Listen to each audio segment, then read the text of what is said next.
TV 조선 예능 프로그램 내일은 미스터트롯에서는 준결승전 두 번째 이야기가 그려졌다. 앞서 준결승에 진출한 14명 중에서 오직 7명만이 살아남는다.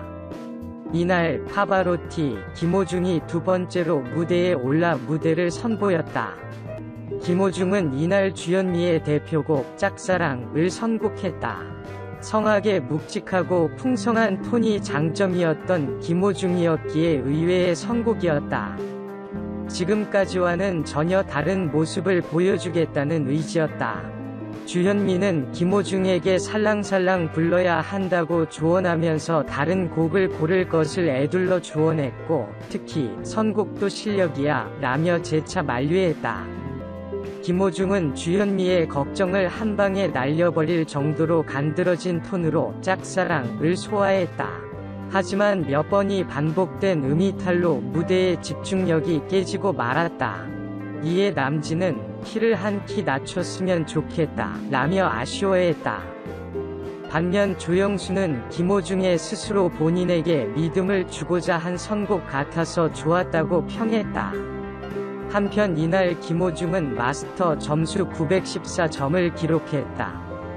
미스터트롯 김호중이 부른 짝사랑의 위치와 같이 인지언어학을 창시한 세계적인 석학 조지 레호프가 펴낸 책 중에 코끼리는 생각하지 마라는 유명한 책이 있습니다. 이 책은 언어학을 현실 정치에 적용한 화제의 베스트셀러였는데요. 이 책은 정치를 대상으로 다뤘으나 인간의 존재와 사회라는 관점에서 정치는 물론 인간의 모든 영역에 그 틀을 사용할 만한 유익과 가치가 있습니다. 그 책에 나오는 중요한 한 대목의 상대가 만든 링 위에 올라가지 말라는 말이 나오는데요. 상대가 만든 링 위에 올라가면 승리하는 경우보다 패배하는 경우가 훨씬 많기 때문입니다. 상대는 편안하고 익숙한 링이지만 자신은 아주 낯선 링이자 불안한 링이기 때문입니다. 따라서 상대가 싸우자고 하면서 링으로 올라오라고 할 때 바로 그 링으로 올라가게 되면 이미 상대의 그물에 걸린 것과 마찬가지여서 이길 승산이 거의 없다고 봐야 합니다. 최소한 패배함으로써 다음 승리의 바탕을 위한 주춧돌을 놓는다는 계산을 위해서라도 상대가 만든 링에는 정확하고 뚜렷한 판단이 선 뒤에 올라가야 합니다. 미스터트롯에 참가하고 있는 김호중의 경우도 마찬가지입니다.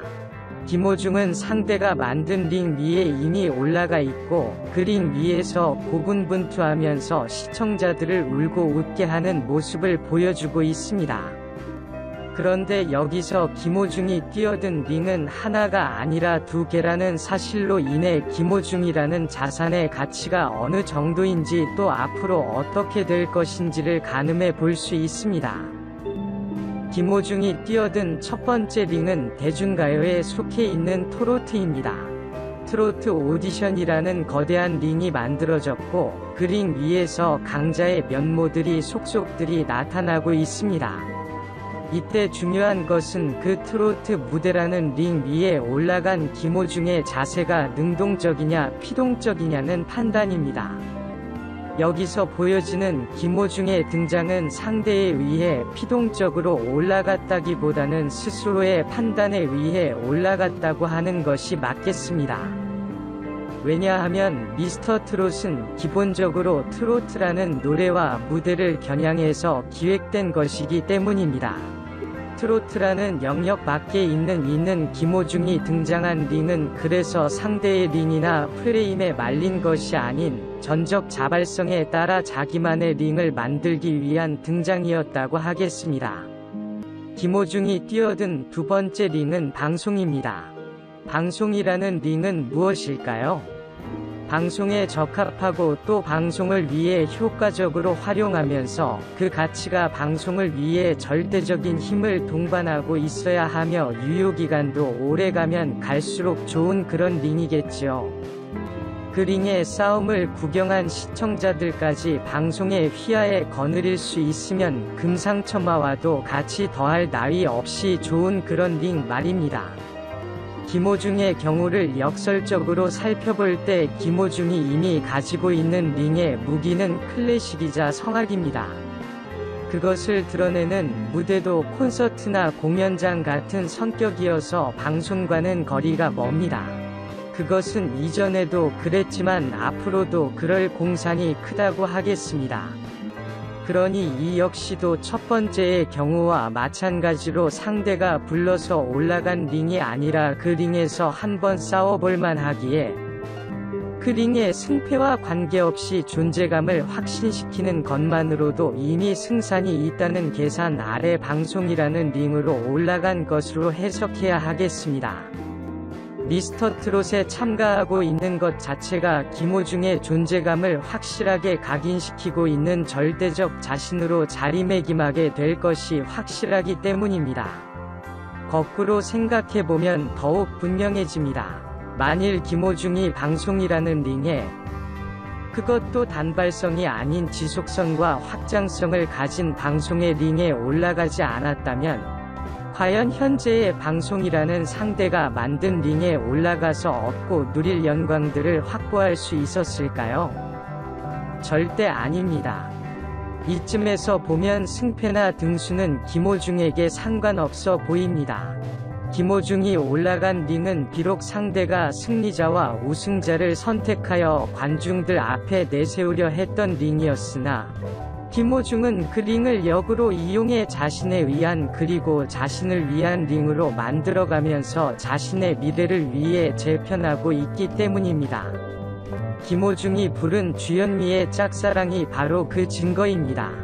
무대 당시의 링이자 현재의 링만 본다면 김호중은 전가의 보도와 같은 자신의 특기를 10분 발휘했어야 합니다. 또한 승리를 쟁취하기 위한 대회나 무기라면 자신이 가장 잘할 수 있는 것을 해야 합니다. 선택과 집중의 원리입니다. 장점을 극대화하면서 다른 사람과의 변별력이 극대화되는 선택, 그리고 그것을 일관되게 끌고 나가는 힘입니다. 미스터트롯에 참가하고 있는 김호중의 경우를 보면 이 선택과 집중이라는 컨셉트가 해당되지 않는다는 것을 간파할 수 있습니다. 김호중은 트로트와 성악과 크로스오버를 다 보여주었습니다. 심지어는 여자 가수가 부른 노래까지 원키로 부를 수 있다는 것을 증명했습니다. 노래하는 발성과 창법까지 다양했습니다. 아니, 다채로웠습니다. 그것의 정점이 바로 주현미의 짝사랑이었습니다. 김호중이 부른 짝사랑은 철저하게 현재보다는 미래를 위한 노래였고, 자신을 아는 사람보다 모르는 사람을 위한 노래였고, 이후 활동을 위해 복선의 장치를 설정하는 기능적인 노래였습니다. 당장의 승부가 아닌 멀리 내다본 승부, 아니 승부보다는 빅픽처를 확실하게 꿈꾸고 있는 자로서 자기 세계의 확장과 안착을 위한 무대의 결정적 순간에 하나의 소중한 장치를 해놓은 것입니다. 김호중의 재능은 카멜레온의 동물적 감각을 닮았으며 팔색조의 산뜻한 컬러감과 분위기까지 지니고 있습니다. 이것은 김호중에게 본능과도 같은 것입니다. 김호중은 지금 미스터트롯이라는 무대에서 물 만난 물고기처럼 유영하고 있습니다. 푸른 하늘을 묵직하게 또는 가뿐하게 날아다니는 독수리처럼 그렇게 날고 있습니다. 상대가 만든 링 위로 과감하게 뛰어드는 자, 어퍼컷을 치며 달려드는 그 링 안에서 노련한 스텝과 순발력 있는 잽과 펀치를 적절하게 구사하면서 끝까지 자기 목표를 위해 달려가는 자, 그가 바로 김호중입니다. 김호중에게는 완주가 자체가 의미 있는 승리가 될 것입니다.